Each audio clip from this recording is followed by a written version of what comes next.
Hello everyone, my name is Pooja Bansal. I am student of BPT second year. Today I am going to present a lecture on elbow complex. First of all, I would like to thank Dr. Pradyot sir and MM Academy for giving this wonderful opportunity to me.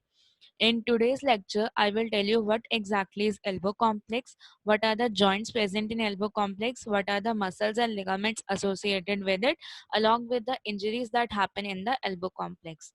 So I will start my lecture now. First, I'll start with introduction. The joints and muscles of elbow complex are designed to serve the hand. They provide the mobility of hand in the space by shortening and lengthening the upper extremity. So the muscles and the joints which are present in elbow complex, their main function is to serve the hand. They help in the movement of our hand either by shortening or by lengthening our upper extremity. This allows the hand to be brought close to the face for eating and grooming.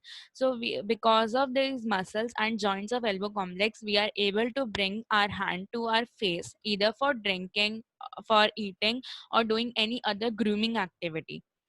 Now, rotation of elbow complex provides additional mobility for the hand. The elbow complex is able to rotate also, so this helps in providing the additional mobility or movement to the hand. Many of the 16 muscles that cross the elbow complex also act at either the wrist or shoulder, and therefore the wrist and shoulder are linked with the elbow in enhancing the function of hand. So there are 16 muscles that cross the elbow complex. They are either act at the wrist or at the shoulder. So in a way, they are helping in the coordinated movement of shoulder, elbow, and wrist. And this coordinated movement is what helps in enhancing the function of our hand. So, what exactly is elbow complex? Elbow complex includes the elbow joint and proximal and distal radio ulnar joints. So, elbow joint. Elbow joint contains two types of joints, humero-ulnar joint and humero-radial joint. In our forearm, we have two bones. On the medial side, we have ulna, and on the lateral side, we have radius. Whereas in our arm, we have a single bone, that is humerus. Humerus, when it articulates with ulna, forms the humero-ulnar joint, and when it articulates with radius, it forms the humero-radial joint. And the proximal and distal radio-ulnar joints, the radius and ulna articulates with each other also, and they form the two joints, proximal and distal radio-ulnar joints, which are also known as superior and inferior radio-ulnar joints, respectively. Now, what is elbow joint? Elbow joint is a modified hinge joint having 1 degree of freedom, permitting flexion and extension, which occurs in sagittal plane around coronal axis. Elbow joint is a type of modified hinge joint. It is a modified hinge joint because whenever there is flexion and extension happening at the elbow joint, there is slight bit side to side movement and axial rotation of ulna, which makes it a modified hinge joint rather than a pure hinge joint. It has 1 degree of freedom. Degree of freedom means the number of axes and planes in which the joint can move. So 1 degree of freedom indicates that the elbow joint can move only in one plane and one axis. So the plane and axis that in which elbow joint moves are the sagittal plane and coronal axis respectively. What is sagittal plane? Sagittal plane is the plane which divides our body into right and left halves. And coronal axis is also known as x-axis, which is present in the body from side to side. Now, proximal and distal radio ulnar joints are of pivot type of joint having 1 degree of freedom, permitting supination and pronation, which occurs in transverse plane and longitudinal axis. So, proximal and distal radio ulnar joints are of pivot variety of joint. They also have 1 degree of freedom, and their movement occurs on transverse plane and longitudinal axis. The transverse plane is the plane which divides the body into upper and lower half, and longitudinal axis is also known as y-axis, which travels in the body from upper to lower half. So the movement which was occurring at elbow joint is flexion and extension, whereas the movement which occurs at proximal and distal radio ulnar joint is supination and pronation. Now we will study the structure of elbow joint, that is the structure of humero-ulnar and humero-radial joint. The articulating surfaces of elbow joint. The articulating surfaces of elbow joint in case of humerus are trochlea. Trochlea is the part of humerus which articulates with ulna to form the humero-ulnar articulation, whereas the capitulum is the part of humerus which articulates with radius to form the humero-radial articulation. Now there are three indentations which are present on the humerus. First is coronoid fossa, second is radial fossa, and third is olecranon fossa. Fossa or indentation is a type of depression. This coronoid fossa or the depression is present just above the trochlea. The radial fossa or indentation is present just above the capitulum, whereas the olecranon fossa or indentation is present on the posterior part of humerus.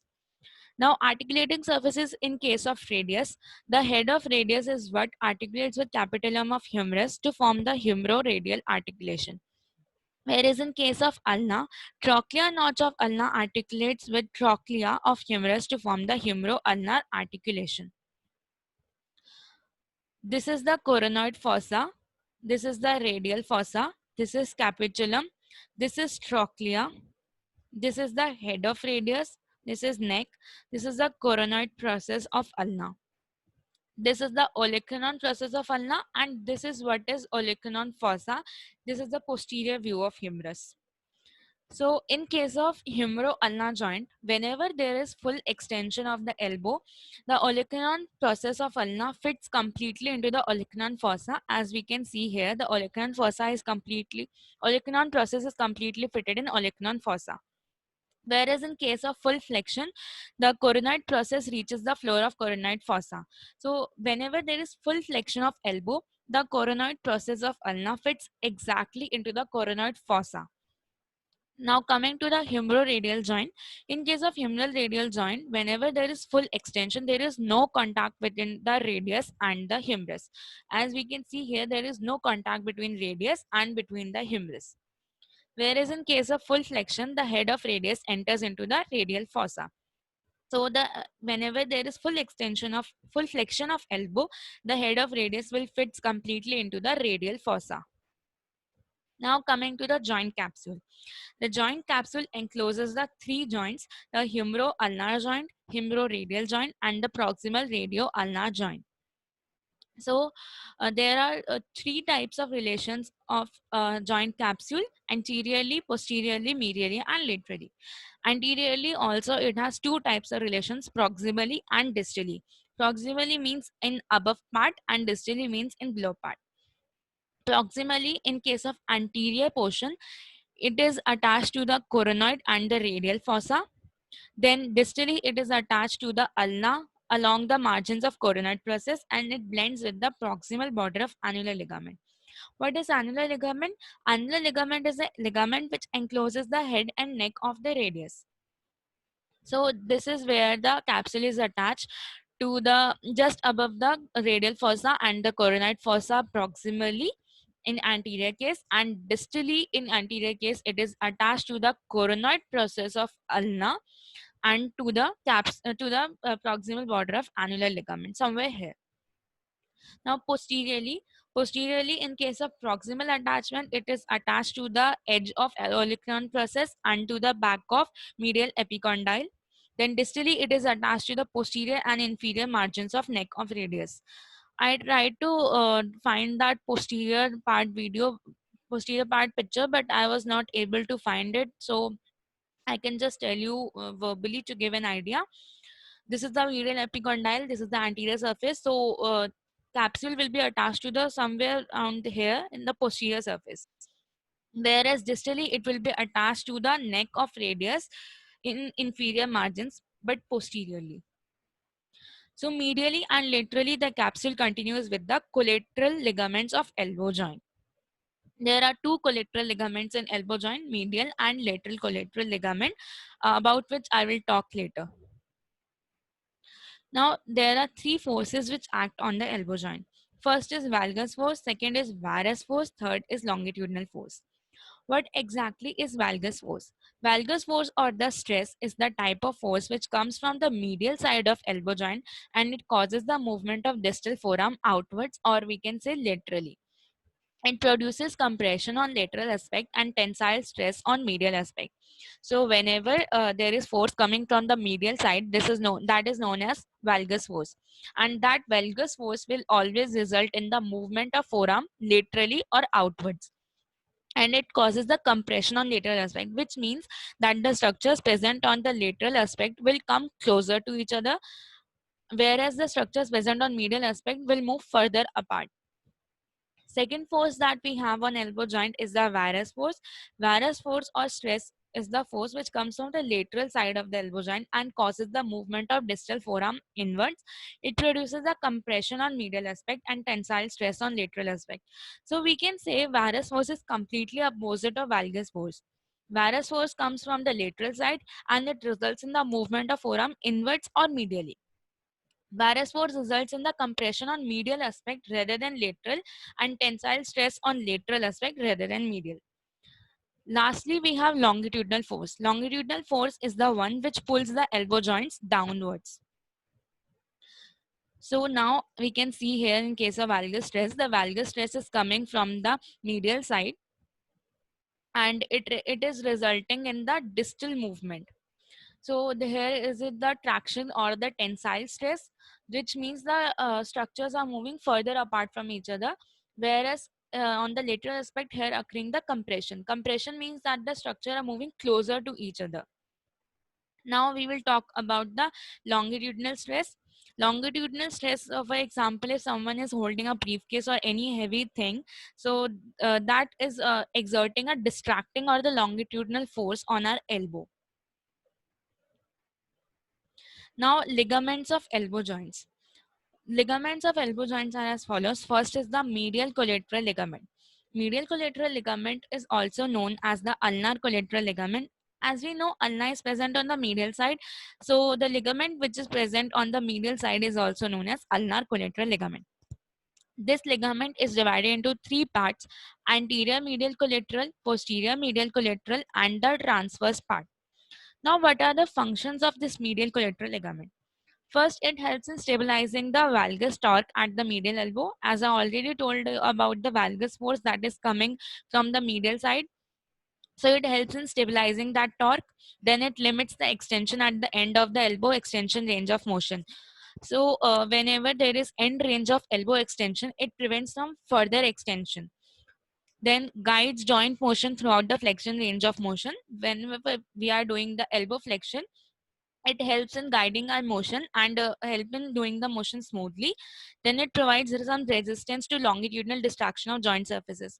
As I told you, in case of longitudinal or distraction force, the elbow joint is pulled downward, so it helps in providing resistance to that force. Second, we have lateral collateral ligamentous complex.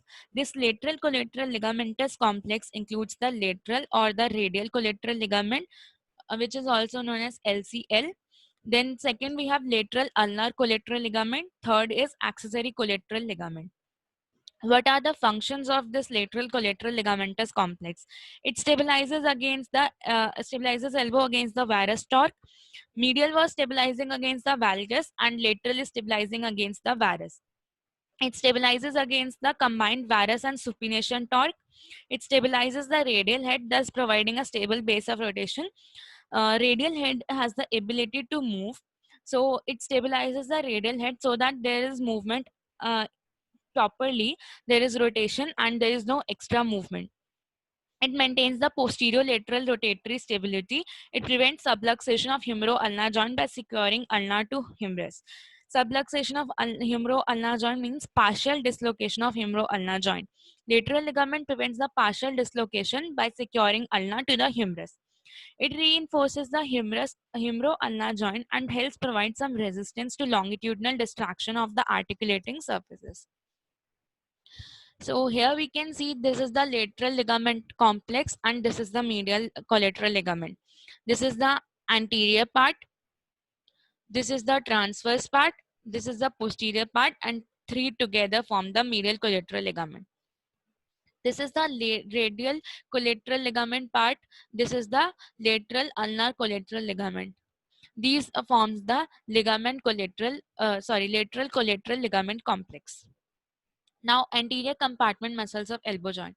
There are 9 muscles which cross the anterior aspect of our elbow joint: flexor carpi radialis, flexor carpi ulnaris, flexor digitorum superficialis, palmaris longus, biceps brachii, brachialis, brachioradialis, supinator teres, or better known as supinator, and pronator teres. Most of these muscles arise from the common flexor origin, and they connect the shoulder to elbow or elbow to the wrist. Now coming to posterior compartment muscles of elbow joint, there are 7 muscles that cross the posterior aspect of elbow joint. The triceps brachii, anconeus, extensor digitorum, extensor digiti minimi, extensor carpi ulnaris, extensor carpi radialis longus, extensor carpi radialis brevis. Most of these muscles are arising from the common extensor origin, that is lateral epicondyle of humerus, and they connect the shoulder to elbow and elbow to wrist.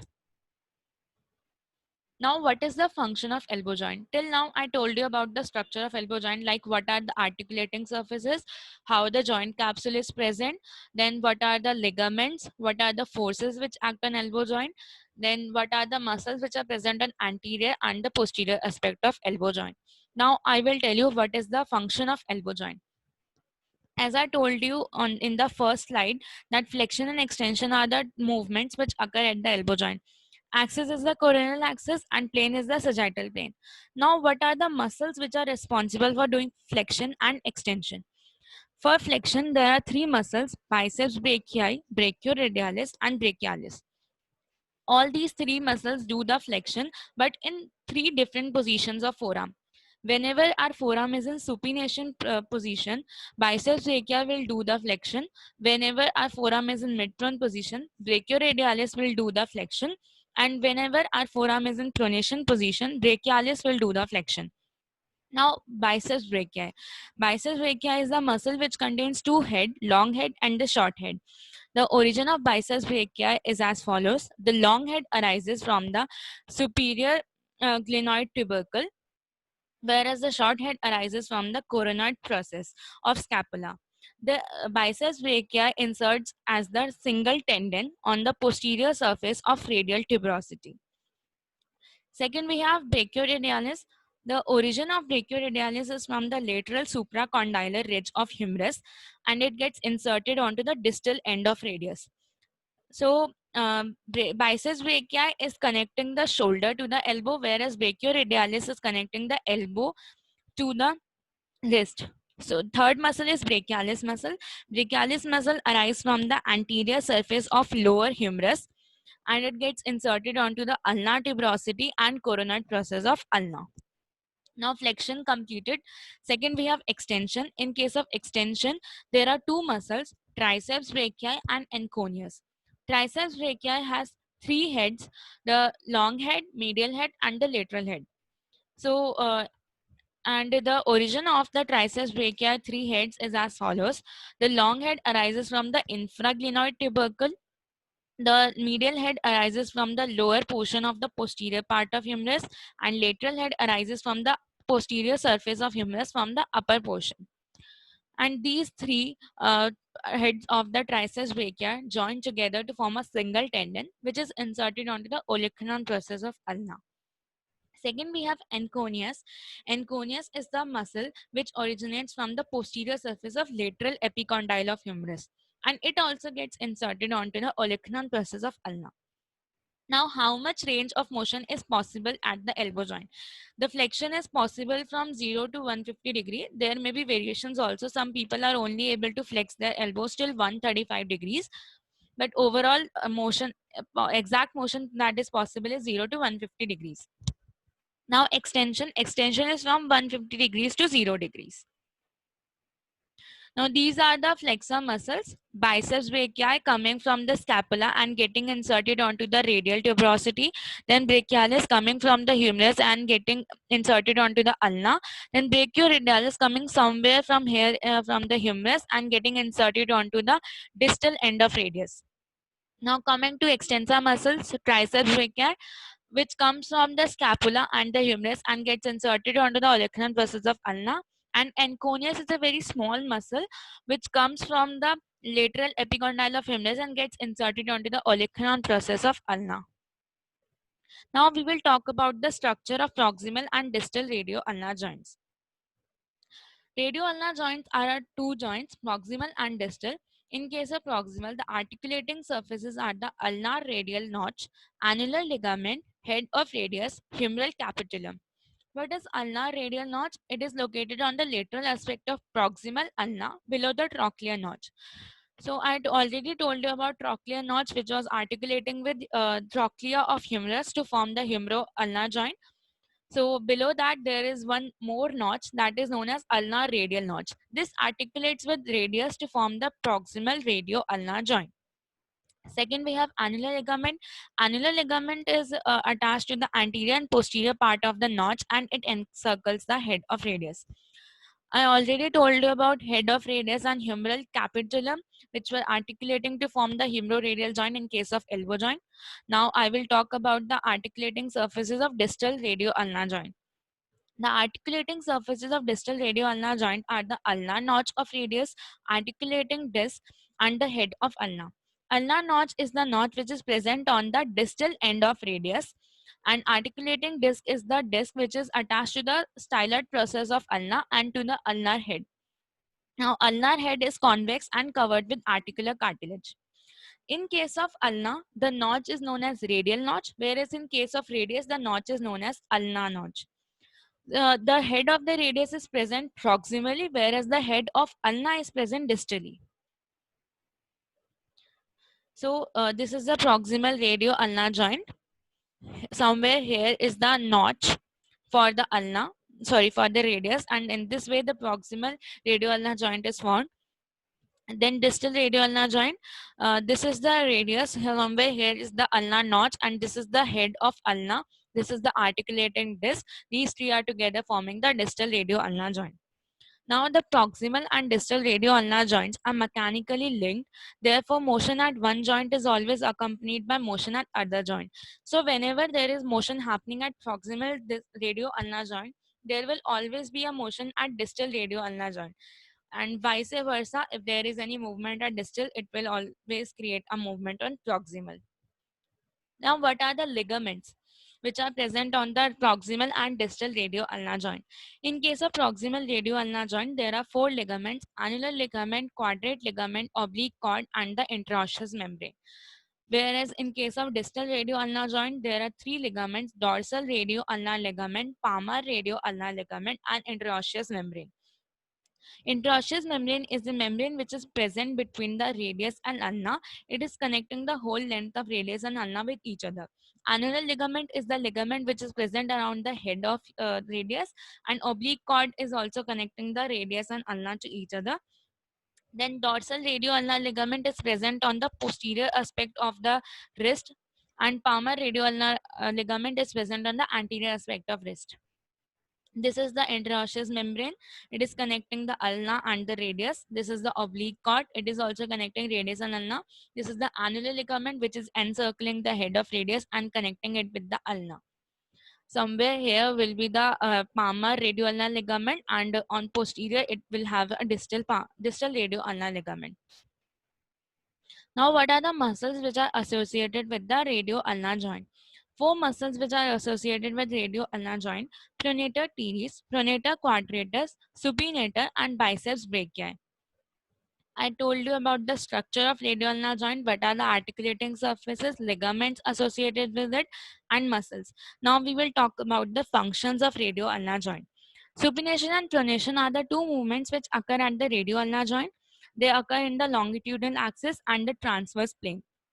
Now, muscles responsible for doing the supination and pronation. Supination, two muscles are responsible: supinator and biceps brachii. I already told you about the origin and insertion of biceps brachii in detail previously. Now, I will talk about supinator. Supinator originates from the lateral epicondyle of humerus and from the lateral aspect of ulna, and it gets inserted onto the radius. So, supinator is originating from humerus and the ulna and getting inserted on the radius. Second, we are talking about pronation. Pronation is occurring because of two muscles, pronator teres and pronator quadratus. Pronator teres muscle has origin from the two heads, humeral head and ulnar head. Humeral head originates from the medial epicondyle of humerus, whereas ulnar head originates from the coronoid process of ulna. And these two heads combine to get inserted onto the lateral side of radius. Second muscle, we have pronator quadratus. It is a very short muscle. It originates from the distal portion of ulna and it gets inserted onto the distal portion of radius. Now, what is the range of motion? For supination, the range of motion is from 80 to 90 degrees. It varies from people to people. And for pronation also, the range is 80 to 90 degrees. Now, this is how supination happens. This is the supinator muscle. This is the this is supinator muscles. This is pronator teres muscle, and this is pronator quadratus. We can see more clearly here the supinator muscle, supination muscles. Supinator, biceps brachia performing the supination, and pronation is happen like this. The radius crosses over the ulna. So pronation was occurring because of pronator teres and because of pronator quadratus. We can see here the pronator quadratus is a very short muscle which arises from the ulna and gets inserted onto the radius. Now, what are the functional activities which are able to perform? We are able to perform because of elbow joint. The functional activities are the dressing, eating, carrying, lifting, hammering nails, sports playing like tennis, golf, basketball, baseball, and drinking. These are some of the pictures in which we are using our elbow to perform the daily activities. This is the weight lifting, this is drinking, this is eating. Now, what are the injuries associated with elbow joint? The injuries associated with elbow joints are as follows. First is the compression injury. Whenever a person falls in the extended position of elbow, or which is known as closed packed position of elbow, it may result in the fracture of radial head, neck, or both when the weight is transmitted towards radial side. But if the weight is transmitted towards the ulnar side, then it can result in fracture of coronoid process, olecranon process, or both in case of ulna. Second condition, we have tennis elbow. Tennis elbow is also known as lateral epicondylitis, which means there is inflammation of the common extensor origin, or better known as lateral epicondyle of humerus. There is pain, tenderness on the lateral side of the elbow, and it is, as I told you, it is related to the common extensor tendons of forearm. Third condition is the golfer's elbow. Golfer's elbow is also known as medial epicondylitis. Medial epicondylitis means inflammation of medial epicondyle of humerus. This is a condition characterized by pain and acute tenderness on the medial side of elbow. It affects the common flexor origin. This is the tennis elbow or lateral epicondylitis. There is tear in the tendon and there is inflammation of the lateral epicondyle. Then this is golfer's elbow or medial epicondylitis. There is tear in the tendon of medial side or inflammation of the medial epicondyle. Now fractures. The fracture can occur, as I told you, in case of radius, the fracture can occur of the head, of the neck, or together of both. Then in case of ulna, the fracture can occur of coronoid process and olecranon process or both together. Now, these are the references from where I have taken all the data from the Cynthia Norkins, from human BD Chaurasia, some from the Wikipedia and healthline.com. Thank you so much for listening to this lecture. And thank you once again, Dr. Pradyot sir and MM Academy for giving this opportunity to us.